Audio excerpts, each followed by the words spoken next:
Okay, aloha everyone, and welcome to the Caring Caregiver Show. I'm your host, Savia Makalena, the founder of Give Me a Break, which is a nonprofit organization that's caring for caregivers, bringing back the joy of caregiving. At least we try each week to give you some sort of joy and some hope in a situation that we know is really tough for you. And we're here to help you survive that. And you can check out our website. And there we go. Oh, I'm so on today, right? I could tell you a story about just before I got on this show. You can go to our website, gab808.org, for more information. And of course, for support, you could fill out a caregiver support request right there online because we know that you're tired and we know you're frustrated. You know, we're all caregivers too, right? We're all volunteers. Give Me a Break is run by volunteer caregivers. And some of us are still caregiving. And so we get it. We know what that's like, and we're here for you. You know, we offer you a break every week at our support sessions, and our support sessions are really great. Last night was really good. We had a really great conversation. We are going through a part in our support sessions right now that talks about mental wellness. And I'll tell you, I have to divide it up into like 2-3 parts because the discussion that we all have about it and how we can change what we do, even a little tweak here and there in certain moments of our day, can make all the difference for our mental wellness. And so we're doing that right now. We're actually this whole week practicing some of that. But you know, we'll always review. So join us next week and you can start getting your mental wellness together, and hopefully that will help you again find joy. You know, our support sessions are really a safe space for you. It's just a community of caregivers. We're not a bunch of professionals, and we meet every Tuesday evening, Hawaii Standard Time at 8 p.m. So join us, just log in. And if you shame, like see your face, that's okay. Don't put on your video, leave your audio off, comment in the chat, whatever works for you. The bottom line is get connected and know that you have a community. All right. That's the most important thing, is knowing that you have a community. So you want to make sure that you can get on and join us. Okay. All right. And going back to this, I am having IT issues all week. Isn't this fun?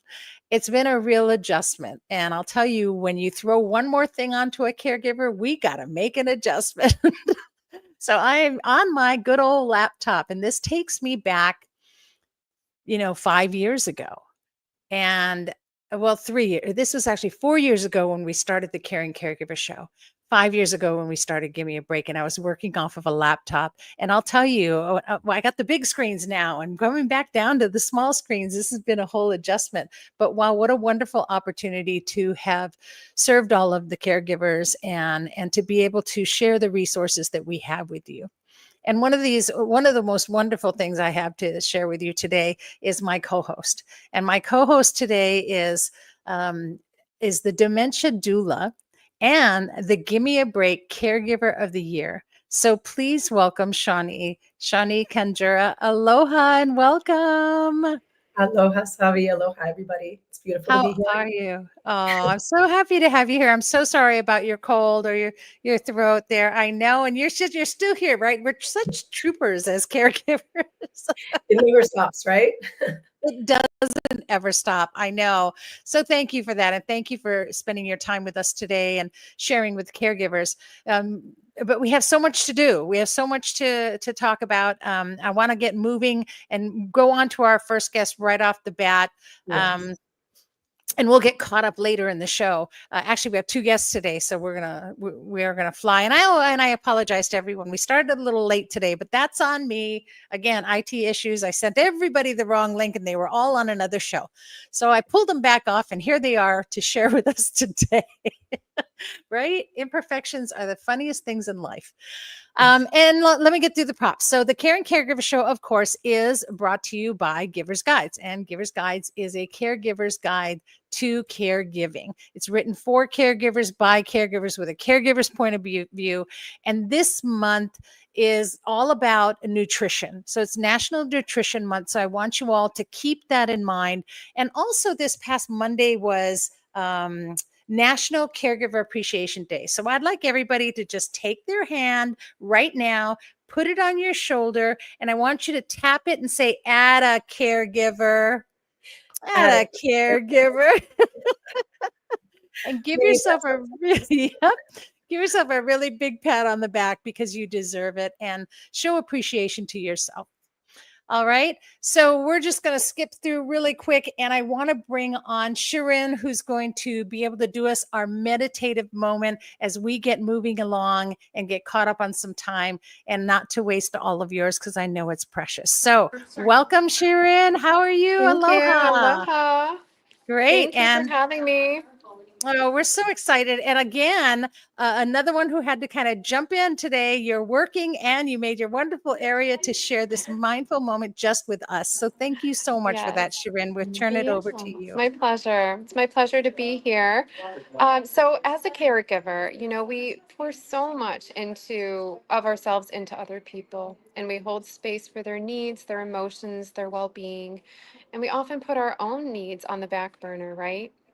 But when we experience a tough moment, whether it's anything from exhaustion to frustration to overwhelm, it's so important to take some time and just pause and reset.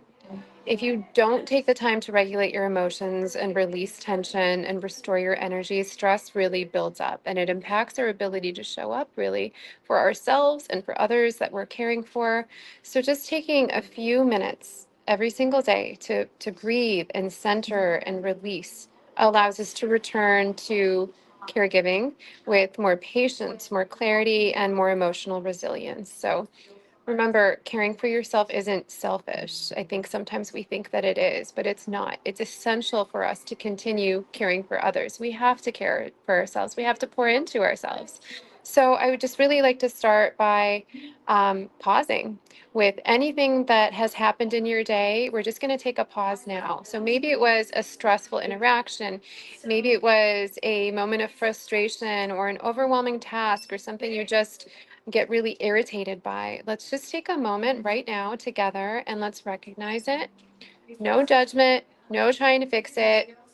We're just going to bring awareness around it. And we're going to take some deep breaths. So let's take a deep collective breath in through our nose and exhale slowly through our mouth.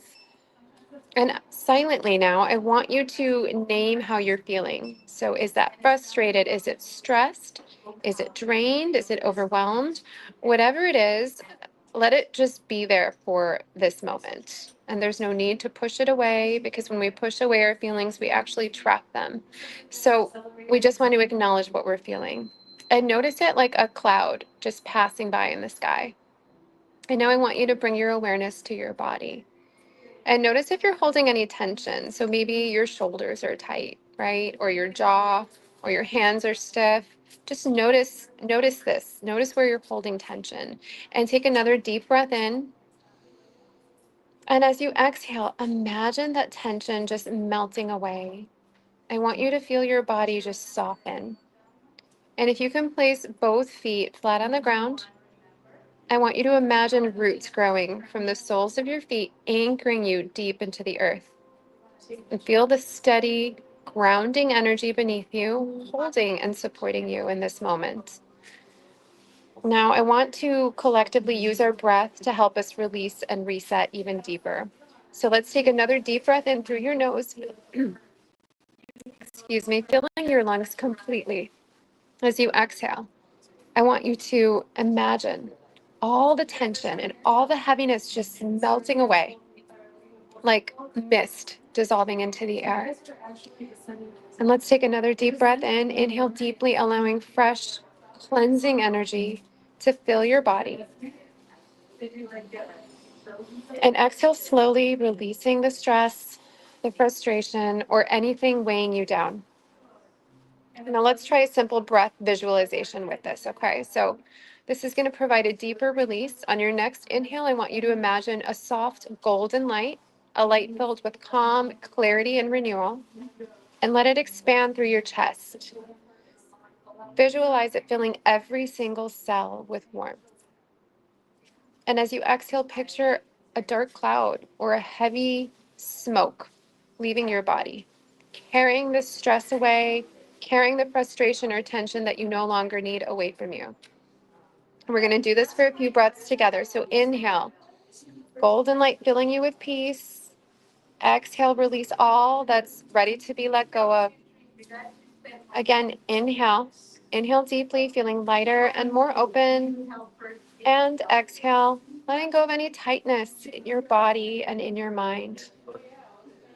One more time, let's inhale together, calm, clarity, and ease. And exhale, fully surrendering to all that is no longer needed. Now, I want you to ask yourself, what do I need most right now? Is it compassion, patience, maybe just a fresh perspective? If a thought or emotion still lingers, just visualize it like a cloud drifting across the sky, just temporarily passing. You are not your emotions. You are just the observer, grounded and present. So let's take one last deep breath together, feeling yourself centered and at ease. And whatever happened to you before this moment, it doesn't define the rest of your day. And you have the power to reset, realign, and move forward with more peace. Thank you so much for allowing me to share this mindful moment with you. And remember, caring for yourself isn't selfish, it's essential. And the more you take these small steps, these small moments to reset, the more you can really show up for yourself and those that you care for. So until next Thank time, just be you. kind. And remember, you can always come back to these exercises that we've done. Thank you so much. Mahalo from the You're heart. Really welcome. appreciate everything that you do. Mahalo. Thank Bye. you. Aloha. Oh, that's so wonderful. I feel great. I feel wonderful. I'm charged. I let go of the whole IT thing. It's gone. That cloud floated away. Life's Sunny skies, great. sunny skies. Right, sunny skies. I love that. Yeah. So I want to bring on our first guest today, and he's a board certified neuropsychologist who has treated over 20,000 patients with cognitive problems. So this is somebody who knows what he's talking about. He and his physician wife have actually written a book called Dementia Prevention. Did you hear that title, you guys? Not just dementia, how to deal with it. This is dementia prevention. I'm so excited. It's called Using Your Head to Save Your Brain. I love the title. And he's known as the Brain Doc. Please welcome Dr. Mitchell Kliansky. Aloha. Welcome to the show. I am beyond excited to have you here today. Aloha. I am very excited to be here as well. This is wonderful. Yes, I know. How did you allow your cloud to float away as well? I did. Actually, it was very helpful because I had a couple things still hanging on from earlier today. It was a very busy day, not like that of caregivers, because Yes. I've seen a lot of that and been a lot of that earlier in my life when my mother had dementia. So I've seen both sides of this one. And by those standards, it was a pretty easy day.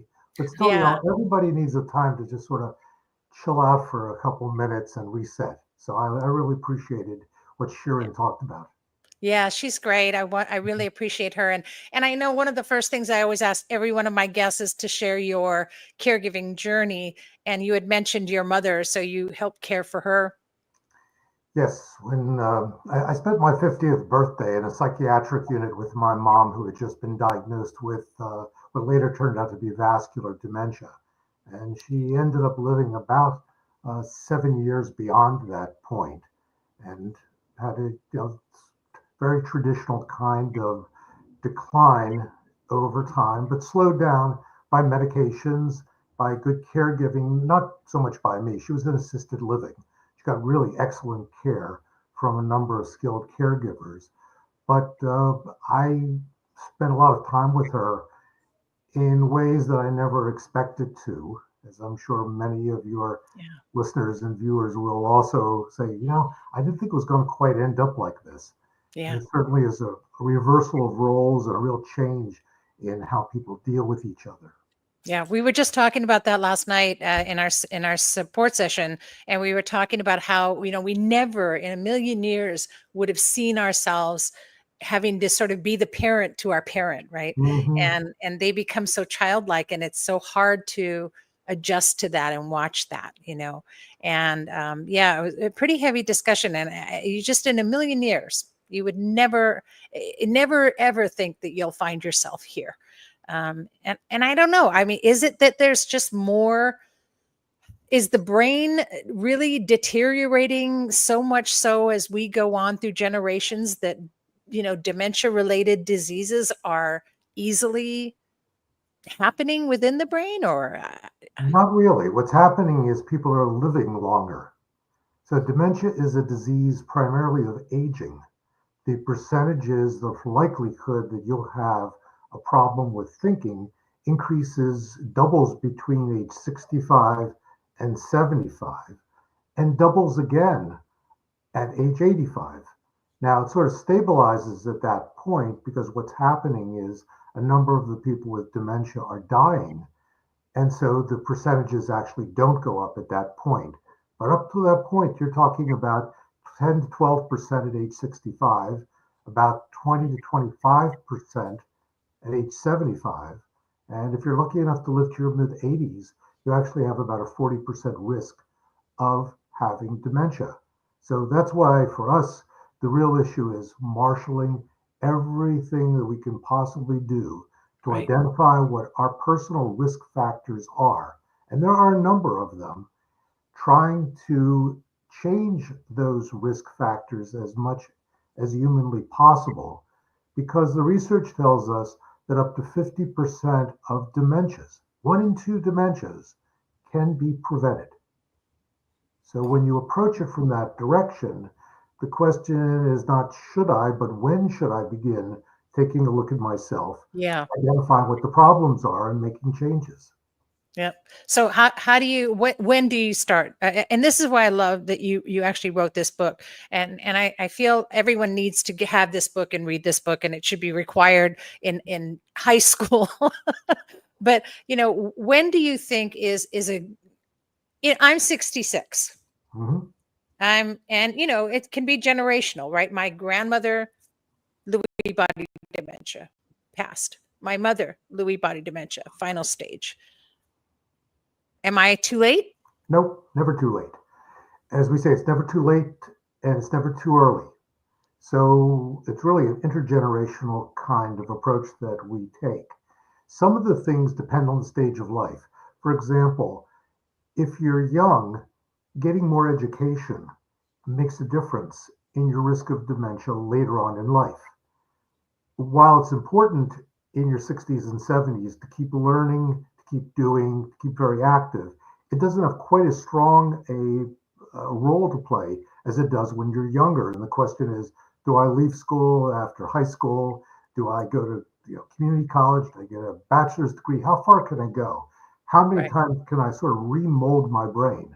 My Right. wife Emily likes to talk about the fact that after a career in sales and computers, at the age of 42, she decided to go to medical school. She considers it to have been basically having a facelift for her brain, as she talks Oh, I about it, love that. because she learned so much in such a condensed period of time. Here she was sitting in medical school classes with 21, 22-year-olds and competing at twice their age. And so she Wow. continues to evolve and I think that's really the key. There are changes which all of us need to make at every stage of our life. And we don't just get finished in our 50s or 60s. It's really important that we keep changing and keep evolving. We keep sort of pushing the boundaries. I'm not Yeah. talking about simple things that we do, like getting back into exercise, because many people I see have become sedentary. They Yeah. used to be on sports teams. They used to go to the gym. They used to exercise. Now they've retired. I said, so what are you doing? They say, oh, not much. I said, that is not going to help you. Yeah. And so we designed programs for them to start getting back into doing more and gradually build up and then taking on new challenges. So the old adage of use it or lose it really applies here then, right? It's if you don't use your Absolutely. brain, you're going to lose it, So in so many ways, I mean, I guess brain exercising, brain usage, increasing the capacity of your brain and the knowledge that you have within it. A lot of it you want to combine social interaction with physical activity with learning something new. In the ideal world, you would go do some physically active kind of thing every day with a group of other people. You play some games with them. You'd have conversations. You would sort of evolve your social network so you weren't isolated. Because Right. loneliness and isolation are really critical components. Yeah. And you'd learn, my question to myself is, what did I learn that's new today? Because it's a successful day if I've learned something new. Yes. And not so much if so I always learn something new. I always figure out a way to do that because I want to stretch in some new direction. Yeah.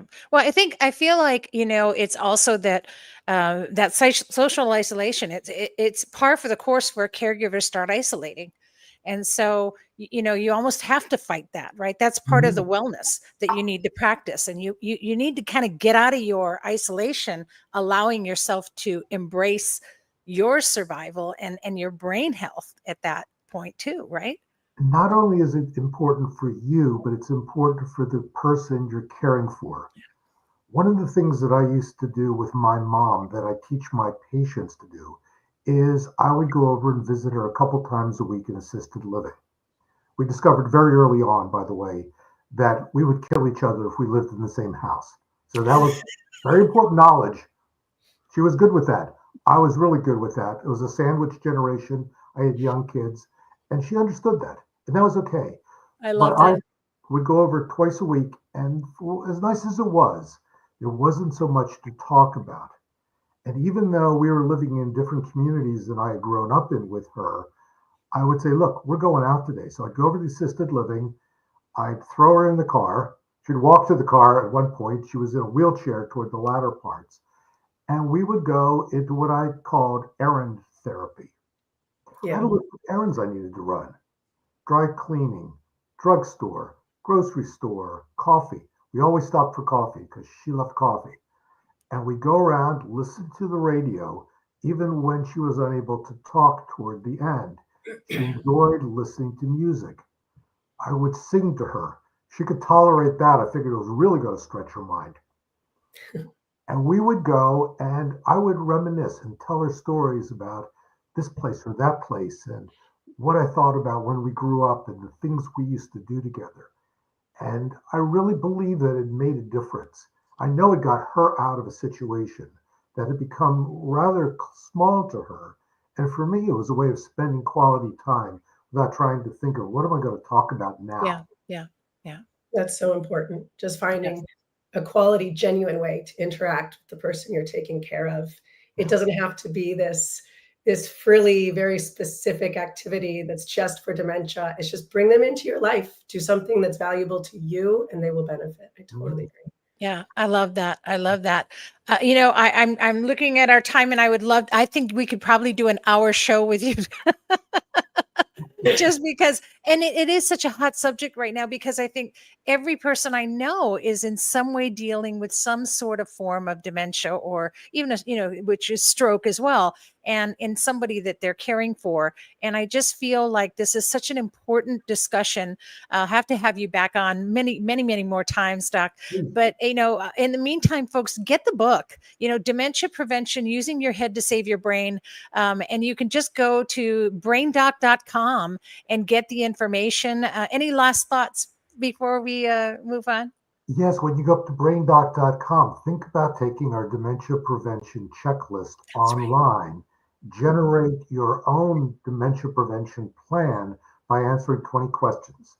So it's up there and it's a well formulated kind of model of the various factors, but it's not one size fits all. You'll want to figure out what your strengths and weaknesses are, where you need to make some changes, and where you're already doing well. I love that. So there's a checklist online as well. Caregivers, do that right after the show today. Go on to braindoc.com, go through the dementia checklist and see where you're at. What do you need?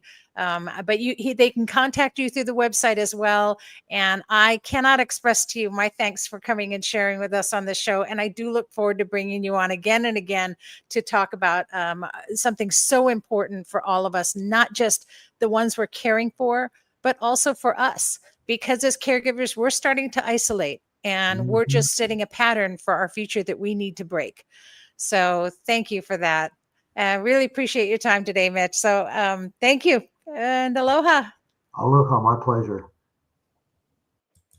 Wow. See, that's I know. I mean, you're the doula. You're the dementia doula there, Shani. So I know that that's like amazing knowledge for all of us. And I know you'll be able to share more about that as well, as we talk about what you do.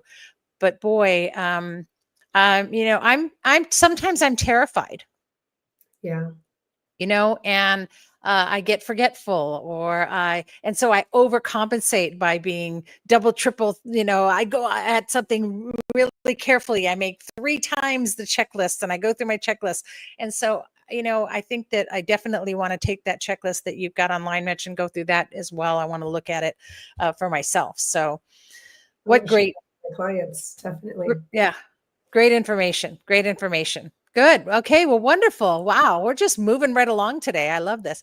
Here, I thought we'd be running behind time, and we're doing really good. Our next guest is a grief and life coach, and has a deep background in pastoral care and chaplaincy, and I'm hoping chaplaincy, and I hope I'm saying that correctly. And she helps people to navigate loss. But she's also supported hundreds of caregivers at different points in their journeys to offer them guidance and comfort.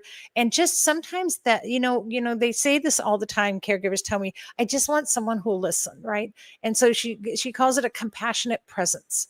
And I really love that, because at those really challenging times, you need that. So please welcome my next guest, Sally Wright. Aloha, Sally, and welcome to the show. How are you? I'm so happy to have you here. Aloha, I'm doing well, and aloha from Kansas, where it just snowed this morning. So I'd much rather be where you all are. So aloha. Yes, thank you so much for having me. Well, we call rain here in Hawaii, we call rain liquid sunshine. And we were just trying to send you some liquid sunshine, and it froze on the way. I'm so sorry. It did. It had to go over those Rocky Mountains. It'll do that. And that's it. It just got it. And it's like, but we tried to send you some sunshine. I feel that. Oh, well, wonderful. So tell us and share your caregiving journey. Yeah. So my caregiving journey actually lasts throughout all of my life. I was born and all 4 of my grandparents were alive until I was in 5th grade. And then I had one grandparent die. And then over high school and college, the other grandparents died. So I was with my parents, helping and cleaning up messes and navigating dementia and moving into assisted care living facilities, long before I was an adult. And so it has shaped and formed who I am and how I enter the world. And I think it truly is why I focus on navigating loss at this point in my career, is that we navigate loss. Not just, everyone thinks that I only grieve after someone dies, but that's not true. We grieve the losses of so many things. And especially, we were just talking about dementia. I mean, dementia is loss after loss after loss, minute after minute after minute. Oh, and yeah. So it's the longest grieving you'll ever do. Yes. And how are we talking about that? And how are we getting coping skills to do that? And so I like to use the term anticipatory grief. And it's sort of that moment that, someone hasn't died yet, but you sort of know it's happening and it's going to happen, and you have all the feelings about it, and you're not quite sure what to do about it. And do you talk about it? Do you say it out loud? What do we do?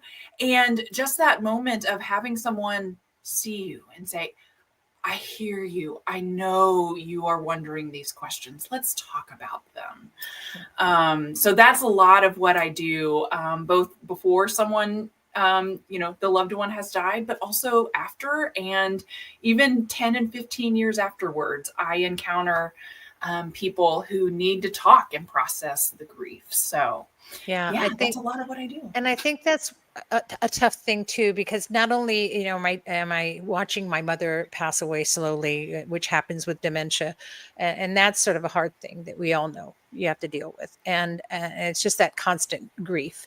But also, my better half is going through cancer. And so, sometimes you can't have those conversations, right, that you want to have. Like, look, I know, death is imminent, we're managing it, we're doing everything we can, and we're extending that. But how would you say, for me to say, look, how do I approach it and talk somebody, right? How do you approach that situation to create a communication about it? Because there's no discussion right now, right? It's just survival mode, right? Yeah. There are three things, and I was just talking about this with someone recently, is I think clarity is super important, is to be clear within yourself about what you need, and the conversations you need to have and the support that you need. But two is just tons of compassion. Yeah. So like compassion for yourself, compassion for the one or the ones you are caring for, and knowing that everybody is just trying to do the best they can in that moment. And then also just a whole lot of heart is knowing all of these conversations, whether it's with someone like a professional, whether that's with a loved one, whether that's with family or even a support group, it's everybody's navigating and having just the biggest heart you can towards the situation is the way to go. I love that.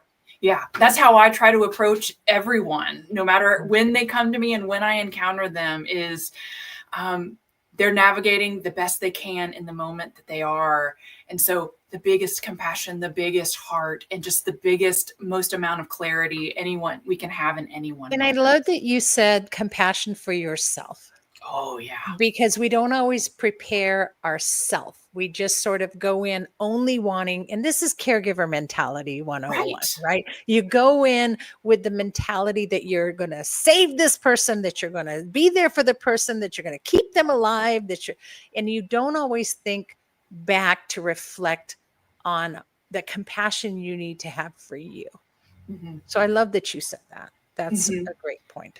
Yeah. Well, and compassion for you and for the moment that you're in, and knowing that if any one thing was different, you might make a different choice in a different moment, but that's not the moment you're in. You're in this moment. And so embrace just it. Yeah, embrace it, that compassion, even sort of forgiveness for you. We don't always have all the information we need and we want, and in that one moment that we're in. So yeah. Wow. Yeah. Was there anything you wanted to ask her, Shani? Yeah. Oh, I love that approach. And I agree very much that there's so much unpacking we need to do. And this, this really ties into what Dr. Kleonsky was just talking about as well, which is that when we become isolated, we open ourselves up to these types of illnesses, and we can worsen our health and our mental health. And when we bring together community, like people like yourself, we remove that isolation and we're able to extend compassion. And we're able to learn from the experiences of our parents, taking care of our grandparents. I think that's what we need. And it's sad that the way our communities are shaping and evolving, we're losing that. But I think it's beautiful that people like yourself are there focusing on that and helping people through that. And that's what the Caring Caregiver Show is all about. We're bringing bringing everyone together. Doggone it. For this hour of time, or for this 45 minutes of time, we have community. And we have people who are filled with love and filled with compassion, and know that every caregiver, that you are not alone. And from Kansas to Hawaii today, we have stretched out this wonderful invitation of compassion that is here. And Sally's awareness coaching and consulting, you can contact her through rightawareness.com. It's on the screen for those of you watching online, but for those of you who will be listening in on podcast, that's rightawareness.com. Check it out. And if you have any problems getting through, just, contact us here at Give Me a Break. Of course, we'll steer you there. Last thoughts, Sally? Last thoughts are grief. It can be found in any moment, any life stage of life, and that there's ways to move through it. You can get stuck, but there's no reason to get stuck. Reach out, talk to others, build that community, reach out to experts, because grief is something we can all move through. We really can. And that's such a great lesson, because really we all think that it's something that's going to weigh us down, and it doesn't. It can actually lift us up. It really can. It really can. Thank you for that. And thank you for coming on today and waiting so patiently in the green room. I hope you did enjoy the snacks back there. So thank you. All the snacks in my fridge. I ate them all. Well, thank you. I hope that we'll be in touch with you again and maybe come on and give us updates in the next seasons to come. So thank you I for would be that, honored. Sally. Thank Aloha. you. Thank you. Aloha. Wow, that's awesome. I love that. See, and that's what this is all about. That's what we do. That's why we do what we do. And caregivers don't think they need coaching, right? Caregivers, we're just like we're running out of desperation and chaos and just going day by day and trying to survive. And you never think, gosh, I need a coach. I need help, right? Yeah. And so, someone like Sally is got your grief. She's got. You don't think you have grief because they're not past? Oh, trust me, you do. So she's got your grief, right? And so contact Sally. And I also wanted to, before we move on, I wanted to throw this up there. By the way, you guys, this is that the book by wrong one. There we go. This is the book that Dr. Mitchell Kleonsky had put out. This is Dementia Prevention: Using Your Head to Save Your Brain. I didn't put it up on the screen, so if anyone's watching later, that you'll now know what it looks like, so you can see it. By all means, get the book. It's well worth it. And go on to the website though, because there's a lot of great things on his website, including that checklist. Yeah. So so far a good show. I think we're doing even good on time.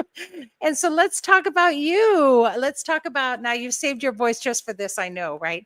But you I'm have so your sorry, listeners. Oh, it's okay. It's actually, people used to tell me when my voice, because I'm so yakka yakka, right?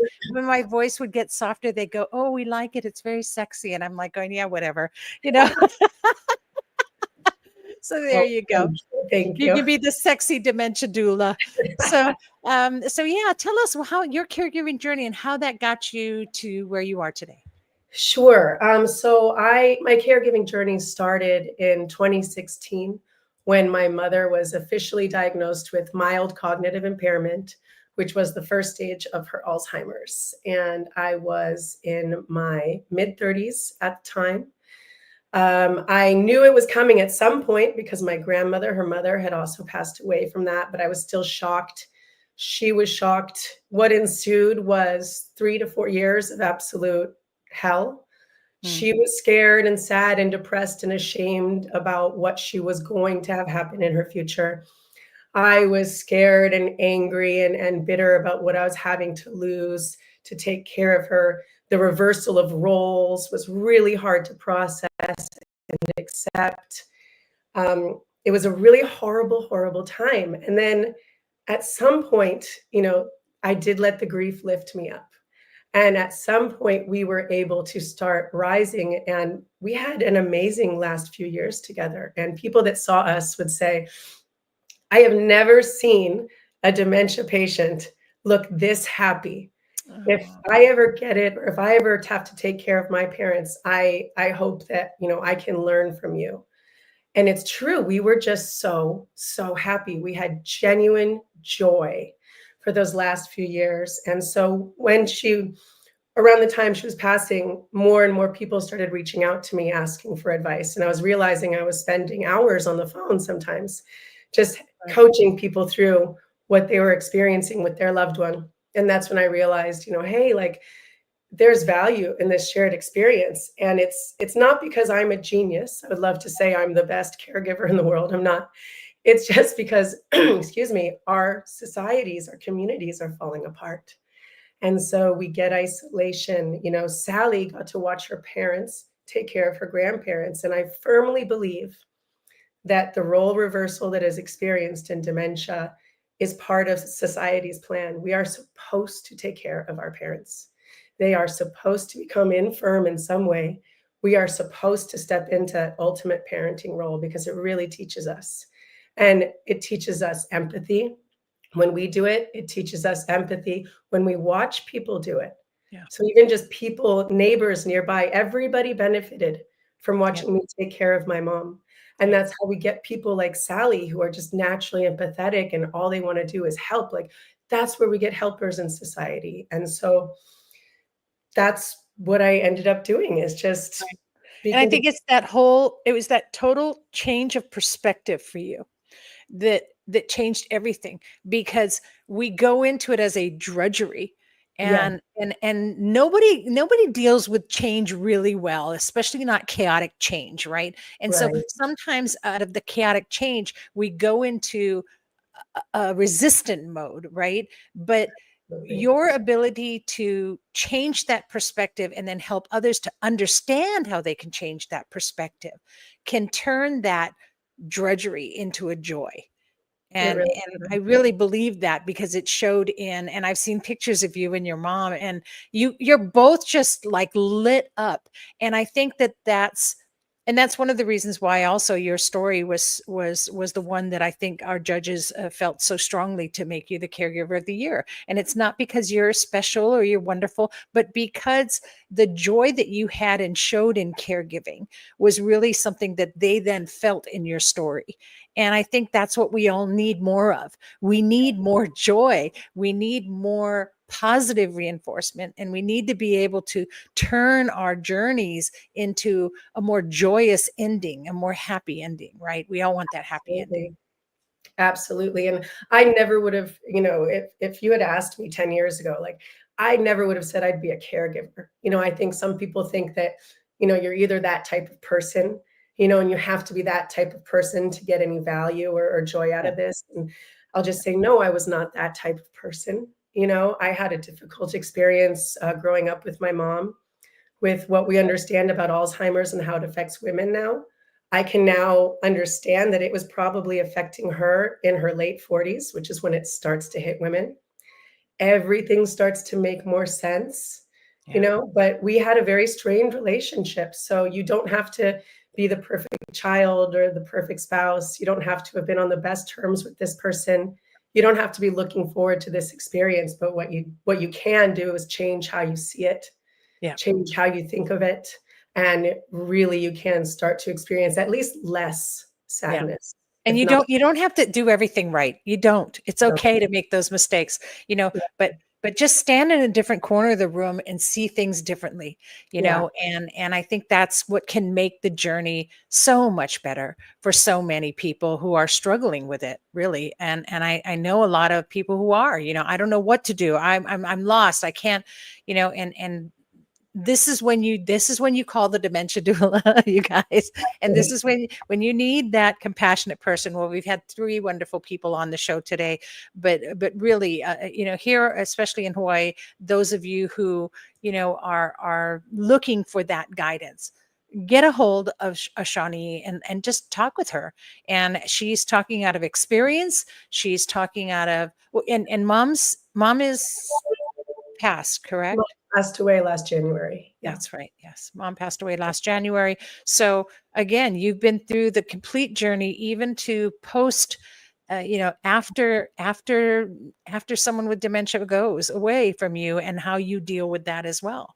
So you Yeah. have that. And I believe you're also a mom. So you have another generation coming up. And so that sandwich caregiver, you have that complete understanding of how dementia takes life away, but what you can bring back to it, right? That's a good way to see it. Yeah. And the way a lot of people come to me is it's usually not asking for help on the emotional side, because like you were saying, a lot of caregivers think I don't need help processing this, I'll do it when I can or when I have time. Really, where I typically step in is when somebody is having just like a logistical, a physical problem. I think the biggest question is somebody was recently diagnosed and we don't know what to do, or we think it is now time to maybe not have this person drive anymore, or we just don't That's feel a good big one. about it. Though that's a big one, right? Is it the right time? Is it not? Or how do I prevent fault? Lots of more logistical questions. And then once I can come in and just seeing it from their perspective, say, okay, what are you trying to accomplish here? Let's find a tailored solution for you. Right. Once I can remove those little things that were taking up all of their brain space, that's when we can open it up to talking about the emotions that were Right. making it hard to process those logistical decisions. And I love that because you can't figure out what the hell you're doing if you don't know what you're doing. Yeah. And and I love that because that's exactly. I think I'm empathizing for you right Nor now. should it. You have Empaths, we pick up things even over the airways. So, but I think that that's the thing, right? Is that you need that logistics first. You've got to get things in order. You've got to get that figured out, and so that they can come to you about that is a wonderful thing. And we don't talk enough about that either. And I know taking the car keys away and not driving anymore is a big one. And Yeah. if you have someone you can go to about things like that, and we get questions all the time in our support group, we get questions all the time, like, well, what do I do about this? What do I do about that? So, you guys just got to contact Shawnee, and it's the dementiadoula.net. That's thedementiadoula.net, and you can contact her and send her contact information. She'll get right back to you. And gosh, there's more than one resource here today, but right here in Hawaii, you guys, you can contact her on Hawaii time and pick up the phone right after this, or just go online right after this and send her a request to talk story. So what a wonderful thing that you do as well. Yeah. Thank you. And what a wonderful thing that you do. Thank you for creating this community in this space, because I've said it before. If I had had the emotional capacity to find a group like this at the time, it would have made the biggest difference in my life. So I'm glad that you're here offering that. Yeah. And that's why I do it, right? There was nothing like this when I was going through it. And my journey is wrought with so many bad memories that I have to fish for the good ones, right? And Yeah. I do, because I want to remember and ingrain into my memory those beautiful moments and the positive moments that I've had, and the opportunity that I had to even be there for my mom. And still do. But it's just, it shouldn't be that way. And so if we can make a difference to one person, and by putting this out there, and somebody watches this video or goes back and watches it later on some platform and says, well, thanks, that's what I needed, then that changes that one life. And again, I wish I had it, and I didn't. So we'll keep this show going for as long as we can. So thank you. All right. Okay. So let's move on. Mark your calendars, everyone. Tomorrow, the DCCA fair at the state capitol. There'll be a lot of great resources for caregivers as well. I'll be there with the Hawaii Family Caregiver Coalition. Come on by, say hey, say hello. And of course, support the bill. If you want any information about the bill that we're trying to pass for caregiver pay, come talk to me tomorrow about it, and go onto our website, gab808.org. And you can even go to /B and advocate and support that bill. But yeah, and then of course the big one is our Hawaii Family Caregiver Expo. So our Hawaii Caregiver Expo is our 4th annual, coming up, and I didn't even put the graphic up, so that's okay. It'll be March 22nd this month. It's coming around fast, you guys. The 22nd from 10 to 2 at Windward Mall. So we've got well over 40 different resources there for you. So to be, it's going to be awesome. So to be the Caring Caregiver Show on steroids. And I've got Care for Kupuna, who's going to be there taking care of all of the program. We've got we've got Annette there talking about Wait, Don't Die Yet, her book, and we've got the Body Brain Yoga crew there to do some brain exercises for you, and a very special presentation by them as well. And Imari Hun with First Foundation Bank is going to be talking about fraud scams. Now, I don't know about you, but I am so tired of getting these irritating phone calls and texts that tell me that I must contact them right away when I know I don't, and not everybody knows that. So they're doing it because they're winning a lot. Now, maybe we catch it and we don't do it and we don't get caught in a scam, but they just play the odds. And a lot of the ones that we're caring for, and a lot of caregivers who are exhausted, you may just answer things and get used to getting calls from medical situations, and then you end up getting scammed. So there's a lot of good information that she'll be talking about for preventing that. And SMP will also be there, which is the Senior Medical Patrol. They'll be there talking about scams as well at the expo. So just a lot of good information that we all really need, and in a time when things can get pretty crazy, right? Whew, wow, well, that turned out to be a really great show. I love it. I want to thank the Brain Doc And I want to remind you that this show is brought to you by Give Me a Break, but it is sponsored by Givers Guides online magazine. So please get your subscription. That subscription, it's like $2 a month. It's nothing really, but it helps us to pay for some of the bills and continue doing what we do. And it's mostly because it helps a caregiver get answers. So there's just another outlet with articles in there that are written just for you, with resources that you can find at the tip of your fingers. So check that out. Anything you want to share before we say aloha to everybody today? Just want to, no, just sorry. Just want to thank everybody for sticking with me through this scratchy voice. And I want to wish everybody a calm and peaceful rest of the week as you continue caregiving. Thank you. That's wonderful. That's what we do, right? That's what the Caring Caregiver Show is all about. And that's why we're here. We're here to connect you guys, and don't isolate. If we learn one thing from today's show, get out, connect with community any way you can, even if it's online and you can't get out of your house. Yes. That's what we're here for. Next week on the show, we'll have Mele Andrade with HCAN. That's Hawaii Children's Action Network. So moms, you're caregivers. You're the very first caregiver we all know. Tune in, and I'll have my co-host Leilani and Trina of Care for Kupuna. They're amazing. You can find them on Instagram. They're constantly sharing resources as well. Season 14 is just amazing. It's going to be filled with so many wonderful things. So put a calendar reminder every Wednesday at noon. Tune in. And it's okay. You miss it. I get it. You're probably putting lunch on the table for the person you're caring for. No problem. You can always go back and watch it online on any of the platforms we stream on. Today, we're streaming on 7 platforms simultaneously. So Facebook, we've got Facebook, we've got YouTube, we've got LinkedIn, all different platforms that you can tune in on. And you can always find us in podcast. So we're on Apple, Stitcher, Google, gosh, I don't know, so many platforms out there. So you can find our podcast to listen to it on audio. So it's the caringcaregivershow.com. Bottom line, you can go there as well. And I didn't put it up. There we go. caringcaregivershow.com if you need to get any more information about the show or any of the guests on the show. All right. But whatever you do, like I said, keep connected. Just connect.